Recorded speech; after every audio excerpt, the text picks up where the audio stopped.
प्रिय साथियों, मैं हूं पंडित मुकेश शर्मा और आप देख रहे हैं मोटिवेशनल गुरुजी चैनल। साथियों, आज के इस वीडियो में जानेंगे मकर संक्रांति 2022 के शुभ मुहूर्त, शुभ फल और संक्रांति के बारे में विस्तृत जानकारी।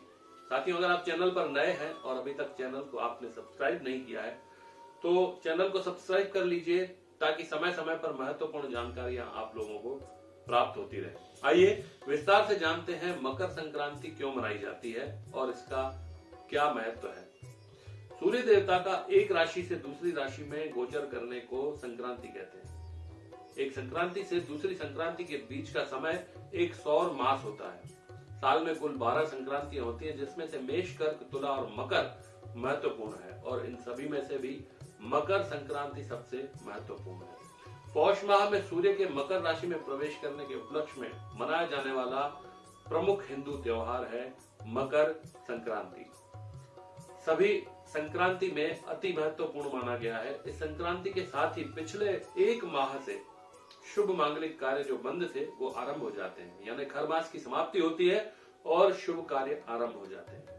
मकर संक्रांति 2022 में हिंदू पंचांग और धर्म शास्त्रों के अनुसार सूर्य का मकर राशि में 14 जनवरी को दोपहर 2:29 पर प्रवेश होना है। इसीलिए इस बार मकर संक्रांति 14 जनवरी दिन शुक्रवार को पौष मास की शुक्ल पक्ष की द्वादशी तिथि के दिन मनाया जाएगा, जिसके साथ ही पिछले एक माह से यानी खर माह के कारण रुके हुए सभी मांगलिक कार्य भी आरंभ हो जाते हैं। इस वर्ष मकर संक्रांति का शुभ मुहूर्त 14 जनवरी पुण्य काल मुहूर्त जो है 2:12 से शाम 5:45 तक रहेगा और महापुण्य काल मुहूर्त 2:12 से 2:36 तक, जिसकी कुल अवधि 24 मिनट की रहेगी। मकर संक्रांति का महत्व क्या है? सनातन धर्म के अनुसार सूर्य दक्षिणायन को देवताओं की रात्रि यानी नकारात्मकता का प्रतीक माना गया है। वहीं पर सूर्य के उत्तरायण होने को देवताओं का दिन अर्थात सकारात्मकता का प्रतीक माना गया है। इस दिन जप, ध्यान, तप, स्नान आदि तर्पण करने से धार्मिक क्रियाकलापों का विशेष महत्व बताया गया है। इस अवसर पर पवित्र नदियों में स्नान करने का भी बहुत विशेष महत्व है। इस पर्व पर तीर्थराज प्रयाग और गंगा सागर में स्नान करके महास्नान की उनको संज्ञा दी गई है। इस पवित्र त्योहार पर गुड़ और तिल लगाकर गंगा, नर्मदा आदि पवित्र नदियों में स्नान करना फलदायक माना गया है। सूर्य सभी राशियों को प्रभावित करते हैं, किंतु मकर राशि में सूर्य का प्रवेश धार्मिक दृष्टि से अत्यंत ही फलदायक है। मकर संक्रांति पर सूर्य की राशि में परिवर्तन को अंधकार से प्रकाश की ओर अग्रसर होना माना जाता है। प्रकाश अधिक होने से प्राणियों की चेतना एवं कार्य शक्ति में वृद्धि होती है। यह जानकर ऐसा भारतवर्ष में लोगों द्वारा अनेक विविध रूपों में सूर्य देव की उपासना और आराधना कर उनके प्रति अपनी कृतज्ञता भी व्यक्त की जाती है। मकर संक्रांति का पौराणिक महत्व क्या है? ऐसा कहा जाता है कि इस दिन भगवान सूर्य स्वयं अपने पुत्र शनिदेव से मिलने उनके घर जाते हैं। जैसा कि शनिदेव मकर राशि के स्वामी है, इसीलिए इस दिन को मकर संक्रांति के नाम से जाना जाता है। महाभारत काल में बाणों की शैया पर लेटे भीष्म पितामह ने अपनी देह त्यागने के लिए मकर संक्रांति का ही चयन किया था।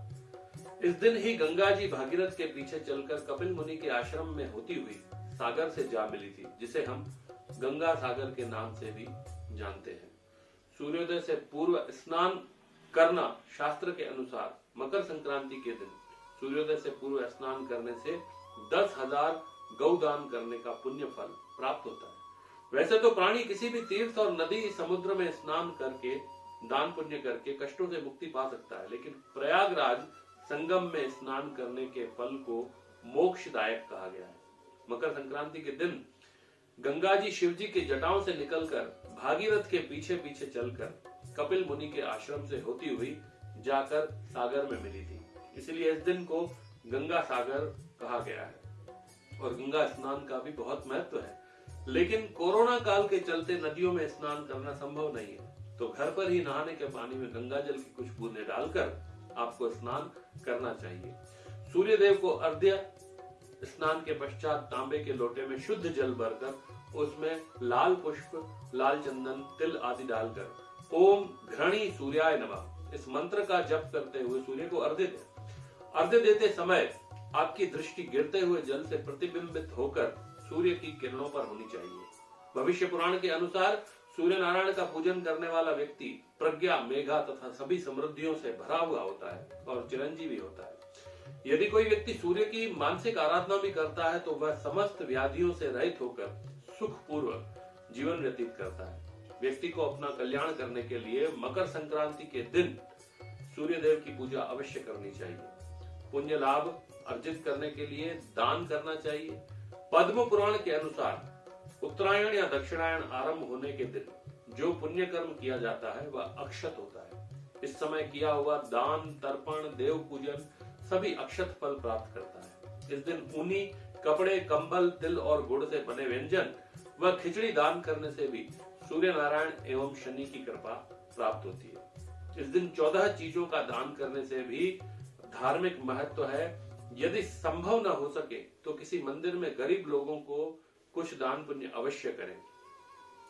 पुराणों के अनुसार मकर संक्रांति के दिन सूर्य देव धनु राशि से निकलकर मकर राशि में प्रवेश करते हैं और मकर राशि के स्वामी शनि देव हैं, जो सूर्य देव के पुत्र होते हुए भी अपने पिता सूर्य से वैर रखते हैं। अतः शनि देव के घर में सूर्य की उपस्थिति के दौरान शनि उन्हें कोई कष्ट न दे, इसीलिए तिल का दान और सेवन मकर राशि में मकर संक्रांति पर किया जाता है। इसीलिए किसी न किसी रूप में मकर संक्रांति के दिन तिल व गुड़ से बने खाद्य पदार्थों का सेवन और दान भी करना चाहिए।